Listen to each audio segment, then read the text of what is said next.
Kita akan mendengarkan terlebih dahulu nih pemaparan berikutnya dari Pak Tito Loho, produser serial TV dan praktisi komunikasi. Pak Tito. Salam digital, Salam TV digital ya. salam TV Tadi digital. kita dengar paparan daripada Pak Krisantus Betul. selaku wakil rakyat, Ya.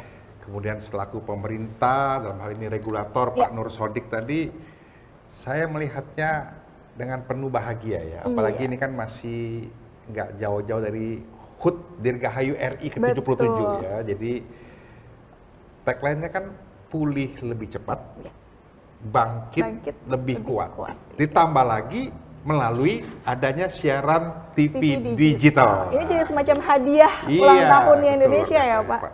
Selamat untuk Pak Nur Sodik tadi paparan juga, baik Pak Krisantus, Pak Nur Sodik tadi sangat jelas ya kalau kita lihat. Sebelum saya mulai paparan saya ya, Daya. Boleh, silakan. Jadi pertama, ini sebenarnya kalau kita lihat ya, mungkin Irda nggak ngalamin ya. Pak Nur Sodik pasti ngalamin, Pak Krisantus juga ya. Dulu ada namanya kan radio transistor tuh. Iya. Nah, orang hanya nyetel-nyetel radio, nggak kelihatan gambar Iya. ya. Kemudian lahir TVRI dengan tabung hitam putih. Iya, betul. Dunia hanya hitam putih. Iya. Kemudian Belum berwarna. lahir TV berwarna. Wah, the world is so colorful ya, beautiful ya. Betul. Jalan lama, nggak ada gerakan ya. Tiba-tiba lahir sekarang yang namanya siaran TV digital. Ya. Ini kan suatu hal revolusi nih, revolusioner sekali ya, yang akan tentu merubah tadi Pak Nur Sodik paparkan dalam 5 tahun ke depan yang disurvei ya. Bukan hanya pemerintah yang ngomong, tapi Boston Consulting Group ya, suatu firma konsultan terkemuka dunia mengatakan ada sekian ratus ribu menciptakan tenaga kerja peluangnya, kemudian ada sekian ratus ribu peluang usaha, dan ada kalau saya tidak salah kutip tadi Pak Nur Sodik 77 triliun ya ekonomi yang dibangkitkan. Nah, pertanyaannya, siapakah yang akan mendapatkan peluang? Siapakah yang akan bekerja di sektor tersebut dan duitnya ngalir kemana? Nah ini yang perlu kita, iya ya. Tentu Kominfo bayangan saya selaku regulator di sektor teknik dan siarannya itu sudah melakukan tugas dengan sangat baik sampai dengan membagikan, memikirkan untuk set-top box supaya bisa beralih ke digital bagi saudara-saudara kita yang kurang mampu, kan begitu bahasanya. Tapi kan yang tadi 77 triliun, yang sekian ratus ribu, 118 ribu peluang usaha baru, 228 ribu peluang tenaga kerja. Nah ini kan sektor-sektor lainnya harus bergerak bersama nih. Kan negara ini tidak hanya ada Kominfo, ada perindustrian, perdagangan, pariwisata.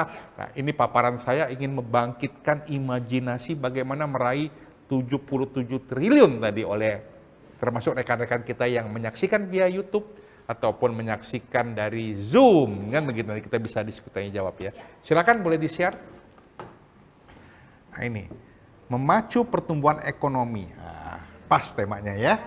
Nah, melalui kehadiran siaran TV digital. Nah, ini. Next slide boleh. Kita lihat dulu ya, menatap masa depan media. Ini isu yang menarik sekali. Kalau kita lihat di situ kan ada paparan, ada koran, ada radio, ada sosmed, ya, ada TV. Ya. Banyak yang mengatakan sekarang bahwa the end of the terrestrial TV. Ya. TV, siaran TV itu siapa lagi yang nonton sih? Nah, masa gitu kan? Lalu ngapain pemerintah bikin siaran TV digital? Mungkin nonton TV aja nggak ada. Nah, kan begitu ya? Apa benar seperti itu? Ya. Karena kita memiliki rule of the game dan mindset daripada semua gerakan ini ya. Nah, apa benar? TV itu nggak ada yang nonton lagi. TV nggak perlu. Sekarang orang nontonnya sosmed, YouTube lah, Facebook lah, TikTok lah gitu ya, gadget. Apa benar? Kita coba the next slide. Kita lihat salah satu YouTuber yang terkenal termasuk papan atas. Yang sedari awal orang lain belum YouTube, dia udah tenar dengan YouTuber, udah dapat duit banyak dari YouTuber ya. Namanya Atta Halilintar ya. Waktu apa ini, suatu momen bahagia ya, tayangnya di salah satu TV kok, nggak di YouTube. Kenapa dia sayang di TV? Bahkan sekarang saya sering melihat banyak YouTuber juga diundang di acara TV, tampil di berbagai TV nasional ya. Loh, katanya udah hebat di sosmed, ngapain tayang di TV? Rupanya mindsetnya. Kalau orang masih tayang di YouTube, di sosmed, itu belum dianggap tayang di TV. Jadi pengen ada kerinduan tayang di TV yang katanya TV sudah nggak ada yang nonton, kan ironi. Belum terkenal ya Pak ya? Belum sah. Seolah-olah belum tersertifikasi kalau belum masuk layar TV, gitu ya. Oke, lanjut coba. Nah ini, dulunya Raja Ratu Sinetron, dia udah di TV nih dah. Bukan hanya di sosmed, tapi udah masuk TV, main sinetron. Ya. Tapi pengen juga masuk layar lebar. Kalau belum masuk di bioskop, belum main film layar lebar, belum jadi artis, ya. Padahal udah Raja Ratu Sinetron loh, udah Raja Ratu ya, bintang sinetron, tapi belum sah katanya kalau tidak masuk layar lebar. Nah, ini mindset juga, rule of the game-nya begitu, belum jadi artis lah, ya. Coba next slide lagi. Sudah main di layar lebar, ya. Kalau belum main film, walaupun bukan jadi pemeran utama di Hollywood, walaupun pemeran pembantu kata di Hollywood, itu belum sah jadi artis. Nah, jadi tingkatannya ada begitu, di sosmed boleh tenar, pengen masuk TV, baru sah. Masuk TV, kalau belum layar lebar, belum sah, belum jadi artis. Masuk layar TV, layar lebar, walaupun bintang utama yang berderet di layar bioskop di Indonesia, kalau lu belum pernah main di Hollywood, belum sah jadi artis. Ya. Belum lengkap. Ya, nah itu mindset itu. Next. Sehingga, ya, akhirnya kita balik lagi ke TV. Nah, sekarang ada namanya siaran digital. Serevolusioner apa? Yang namanya migrasi ini ya. Migrasi ini nggak hanya bicara mengenai tayangan TV yang lebih jernih, ya, tapi ternyata ada rentetannya. Yang ini yang masih, kalau saya amati secara pribadi, masih mindset ini belum, mungkin regulator pemerintah is okay, udah paham banget ya. Pelaku TV, khususnya TV daerah ya, TV-TV daerah ya, kita belum tahu. Penunjangnya, production house dan lain sebagainya, ini lebih pertanyaan besar lagi. Kalau kita bicara TV konvensional yang kita kenal selama ini, ada dua. Pertama, ada studio TV umumnya, artinya ada perangkat editing di situ, perangkat dan lain sebagainya di situ untuk memproduksi konten. Ya, ini tidak mesti dimiliki oleh TV, bisa dimiliki oleh perusahaan yang disebut sebagai production house, betul dah ya? Lanjut, next. Nah, TV bagiannya mancar. Wah, ada 4 tuh mancar TV dekat-dekat ya. Tadi Pak Nur Sodik mengatakan, Pak Krisantus mengatakan, dengan teknologi TV digital yang sebenarnya sudah ada dalam teknologi penyiaran di dunia berdekade lalu, di mana kita di ASEAN aja kita ternyata telat nih, tapi better late than never, oke. Kita akan bisa mengefisienkan resource ini. Jadi artinya apa? Biaya infrastruktur yang bisa dialokasikan akan jauh menurun. Artinya apa? TV-TV ini tidak ada lagi yang namanya modal besar, modal kecil, TV giant TV, small TV, nggak ada. Semuanya relatif menjadi persaingan lebih egaliter. Ya, nggak ada lagi, kamu kerja di TV mana? TV A. Hebat, towernya tinggi banget. Bening. Ya, kamu kerja mana? Di TV daerah anu. Itu kok gambarnya banyak semut ya? Putar-putar nggak dapet siaranmu gitu ya. Nah, itu isunya nggak ada lagi. Semuanya sama beningnya, sama jernihnya. Ya. Nah, dengan teknologi yang harga yang sangat terjangkau. Ya, resource berbagi ya. Lanjut, next. Nah, kita coba lihat analog versus digital. Pertama, biaya perangkat penyiaran ekonomis, khususnya pemancaran, sehingga semuanya kualitas gambar jernih semua stasiun TV. Stasiun TV kecil, newcomer, fourth player, the dominant player, semua sama di era TV digital ini. Jadi kalau TV itu nggak ada lagi isunya bahwa, ya pokoknya nggak ada isunya bahwa TV kurang modal lah, kira-kira begitu, sehingga perangkatnya juga perangkat kelas 2, kelas 3, sehingga gambarnya buram nggak ada. Ya, sama bening. Dan yang lebih hebat lagi, jumlah kanal TV bertambah. Tadi Pak Nur Sodik ya, Pak Krisantus juga paparkan, bisa sampai dengan satu kanal bisa melahirkan 12 TV. Yang tadinya hanya satu kanal, di Jakarta katakan tadi ada 12 TV, tiba-tiba kalau dikali 12 bisa 144 TV nih. Ya, di wilayah Jakarta. Ya, kurang lebih. Jadi artinya apa? Artinya bermunculan peluang TV-TV baru. Kalau TV baru kan mesti diisi. Ini isunya. TV baru kan mesti diisi acara, ya. Artinya yang kayak penyiar TV akan lebih banyak, kameramennya akan lebih banyak, production house akan lebih banyak, Ya, itu baru cerita yang terlibat langsung sebagai tenaganya. Dampak-dampak lainnya, ya. Konten itu mau apa? Mau artis. Tadi, artis sinetron pendatang baru. Lebih banyak lagi talentnya. Sekolahnya, sekolah talent. Lebih banyak lagi SMK-nya. Akan bergairah. Ini saya bayangkan saya yang buka bisnis SMK penyiaran, ini mesti ngebut ini. Mesti ngebut ini. Ngebut bikin kelas baru. Ya, peluang ini. Ya, coba kita next slide.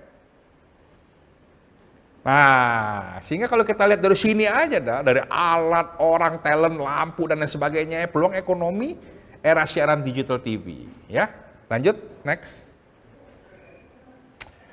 Sekarang kita lihat dulu tadi, studio tadi. Sekarang kan orang bisa bikin podcast, bisa bikin YouTuber, macam-macam dengan alat yang sangat sederhana, sangat terjangkau harganya, tapi sangat canggih. Ya, ini yang uniknya. Bukan berarti alat seadanya jadi nggak canggih, alat seadanya dengan harga yang sangat murah tapi sangat canggih. Dan kualitasnya kualitas broadcast. Ya, kita baru bicara alat ini, kita belum bicara skill. Ya, nah, kalau kita lihat di sini kan, coba lihat layar hijau. Tapi di layar TV-nya apa tuh keluarnya? Wah, gedung kayak White House gitu kan? Ya, nah, teknologi yang sangat dulu yang hanya TV besar, hanya pemain besar lah yang bisa belilah. Ya, sekarang nggak. Beli online lagi. Beli online banyak pilihan. Ya. Sangat-sangat ternyata sangat. Jadi bisa jadi PH dadakan. Entrepreneur broadcasting dadakan. Bisa, ya, bahkan sudah banyak dilakukan kan. Yang TV komunitas, bikin TV ya, TV teman-temannya, TV sekolah ya. Kita next slide. Nah, sekarang tinggal kita lihat jelinya. Ini kejelian bisnisnya, ya. Kita mesti lihat ragam acara TV favorit itu apa. Misalnya kuliner itu selalu favorit. Selalu favorit untuk diulas. Apalagi kalau tadi TV-TV daerah yang seantero Indonesia ada khas masing-masing. Ya, dia tayang di TV digital, dia tayang di TV digital kan dia lingkupnya hanya wilayah sekitarnya kan. Kan begitu ya. Dia bisa tayang di YouTube juga, dia bisa tayang di sosmed. Akhirnya kan dia orang bisa lihat semuanya. Semangat ya. Mendorong pariwisata. Nah ini 77 triliun tadi. Nggak hanya masalah TV-nya, tapi dia memperkenalkan makanan, memperkenalkan alam, mendorong pariwisata, mulai hotel, travel. Ini yang akhirnya Boston Consulting Group menghitung itu menjadi dampaknya 77 triliun. Itu yang dihitung. Ya, itu kehebatnya. Jadi TV ini sebagai lokomotif, gerbongnya ini panjang dah. Unlimited gerbongnya. Dorong, ditarik ya. Lanjut, next slide. Nah, kok dibanding-banding ya ini kan nyanyi ya lagi populer, nanti bisa lahir banyak artis, banyak acara musik, talent dan lain sebagainya. TV juga suka, pemirsa suka itu ya, dan alatnya juga tadi benda koper di awal acara tadi menghibur ya, simpel-simpel aja dibuat. Lanjut, next slide silakan. Nah, pariwisata, waduh ini ujung tombak nih, Indonesia kurang apa? Iya kan? Dari Sabang sampai Merauke itu semua wisata ada. Alamnya udah layaknya sorga di dunia. Kan begitu ya. Cuaca juga kalau nggak musim kemarau, musim hujan. Semuanya sama aja, sama indahnya. Nggak ada bencana relatif di sini, nggak ada topan dan lain sebagainya ya. Lanjut. Nah, ini yang lagi favorit. Sitkom. Minjem duit. Nah ya. Banyak anak-anak Indonesia generasi muda sangat kreatif membuat film-film pendek yang 5 menit, 6 menit, lucu ya. Bahkan ada salah satu juga, bukan salah satu, salah banyak mungkin ya. Saya lihat aparat-aparat kepolisian juga bikin yang lucu-lucu untuk mensosialisasikan cara pakai helm sekarang ya. Macam-macam ya dengan cara uniknya. Saya lihat, waduh ini generasi muda yang aparat negara juga begitu kreatifnya. Nantinya nggak hanya di sosmed, dia bisa masuk TV kan. Kerjasama. Ya, mau konservasi alam, konservasi hewan-hewan langka dan lain sebagainya masukkan TV. Nah ini potensinya besar sekali dah. Ya, lanjut. Nah ini yang menarik. Netizen jurnalis terjadi dah. Ya, kalau TV itu merasakan overheadnya besar untuk buat acara, dia bina sama komunitas dong. Strategi. Nah ini yang saya katakan tadi, TV daerah. Kalau tadi di hulu, pemerintah sudah melihat teknologi ini bisa sharing resource, sehingga satu kanal bisa dibagi 12 TV sekarang. Antenanya pemancar bisa pakai bersama-sama, sehingga cost menjadi 12 juga lebih murah. ya, rata terjangkau semua, murah sekali ya. Tapi di mindset manajemen TV mesti bisa kerjasama, kolaborasi, nggak bisa semua dibikin sendiri karena Anda kalau mau tayang sehari 24 jam atau 20 jam katakanlah, setiap acara setengah jam atau 1 jam, Anda butuh berapa banyak resource.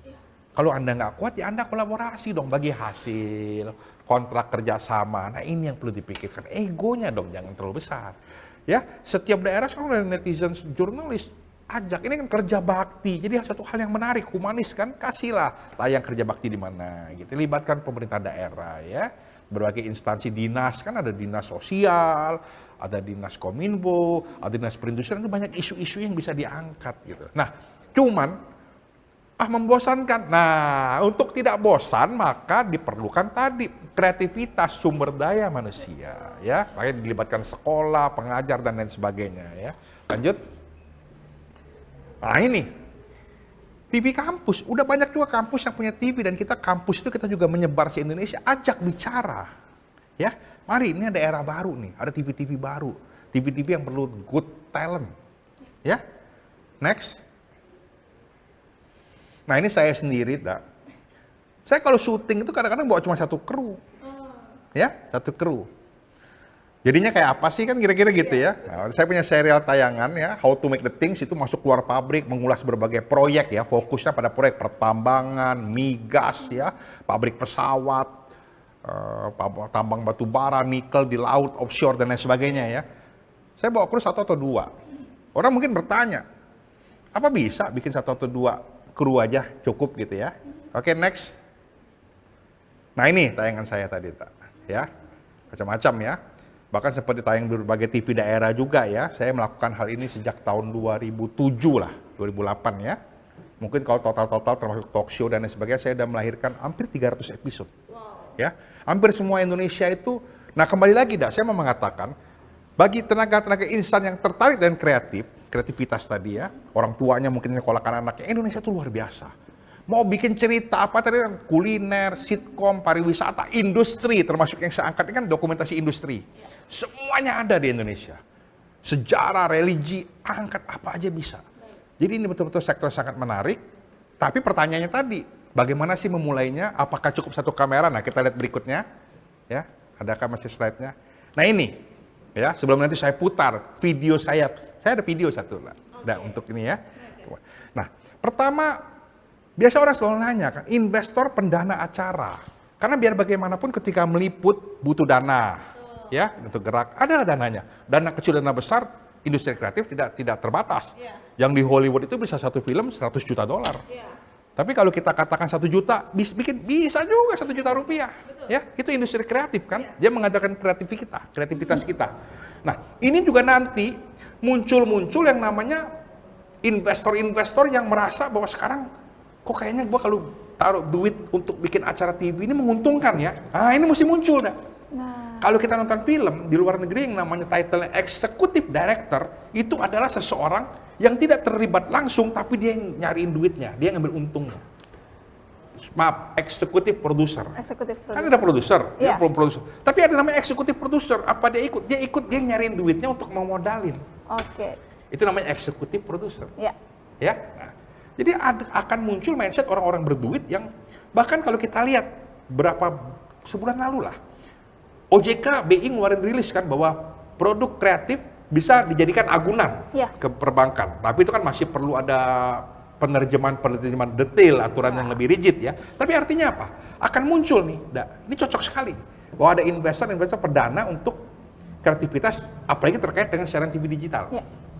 Kedua, komunitas jelas. Komunitas sih banyak, komunitas artis, komunitas ahli lighting, komunitas ahli kameramen, ya.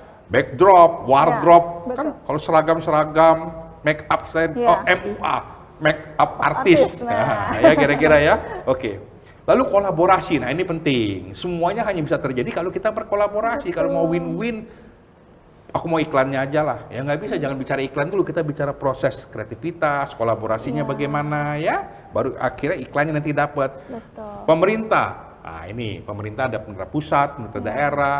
ada kementerian, berbagai kementerian yang mestinya didorong lagi, tidak hanya Kominfo di depan kan, ada tadi Pak Nur Sodik juga sempat menyinggung kan, ada kementerian lain misalnya koperasi dan UKM, pariwisata ya, bisa didorong sampai ke dinas-dinas di kabupaten dan kota. Ya. Kemudian ada supplier alat, jelas ini dah. Dan harga sangat terjangkau. Ada yang mahal ada, tapi yang murah juga bukan berarti murahan. Ya, kualitasnya sangat menjamin, mumpunin, ya. Lalu ada yang pakai drone ya, drone juga sekarang ada yang murah sekali. Saya kemarin ketemu drone yang dulunya kebayang puluhan juta, sekarang kok ada yang murah dan hasilnya oke juga gitu ya. Nah ini yang berikutnya, pendidikan SDM. Ini sangat penting nih. Ini sangat penting dan saya rasa ini menjadi kue yang sangat menarik bagi lembaga-lembaga pendidikan, baik formal maupun non formal. Ya, ada sekolah-sekolah penyiaran, ada sekolah menengah kejuruan terkait broadcasting kan, bener kan? Ada juga kursus-kursus. Nah ini peluang bisnis besar untuk menyiapkan SDM. Dan kemudian terakhir ya sponsor atau iklan. Nah ini ya sponsor atau iklan sebagai income. Kalau acara you menarik, tidak bisa pakai iklan karena biasa kalau iklan diminta rating, sponsor ajak keterlibatan. Misalnya ajak perusahaan-perusahaan tertentu untuk ini programnya adalah konservasi alam. Dia pasti mau mendanai. Betul. Ya kan? Kalau iklan kan, wah Pak, ratingnya berapa Pak? Wah, kamu ratingnya belum diperingkat oleh lembaga rating, mau pergi ke peringkat lembaga rating ternyata biayanya mahal. Betul. Dan ketika di peringkat pun belum tentu dapat share yang baik sesuai dengan. Tapi kalau sponsor kan beda. Keterlibatan, kebersamaan, ajak pemerintah daerah, LSM dan lain sebagainya, kolaborasi menjadi kuncinya. Ya, oke. Tapi kan pertanyaannya begini, Pak Tito ini ngomong gini-gini ceritanya apa sih karyanya? Nah, kita mau lihat nih Pak. Nah, tadi katanya banyak kan karya. Kita kasih lihat bagaimana saya dengan satu kamera, ya, bisa berimprovisasi, ya. Silakan, saya punya, sepertinya slide saya udah habis nih ya, betul ya? Masih ada, kesimpulan udah habis. Sudah terakhir Pak. Iya, coba kita kasih kado, kita putar tayangan singkat menceritakan salah satu kegiatan saya baru-baru ini, di mana saya memiliki serial namanya Bedah Proyek. Jadi saya pergi ke proyek yang belum finish, saya bedah, saya angkat ceritanya, ya. Seperti apakah itu? Nah, silakan saksikan. Pulih lebih cepat, bangkit lebih kuat.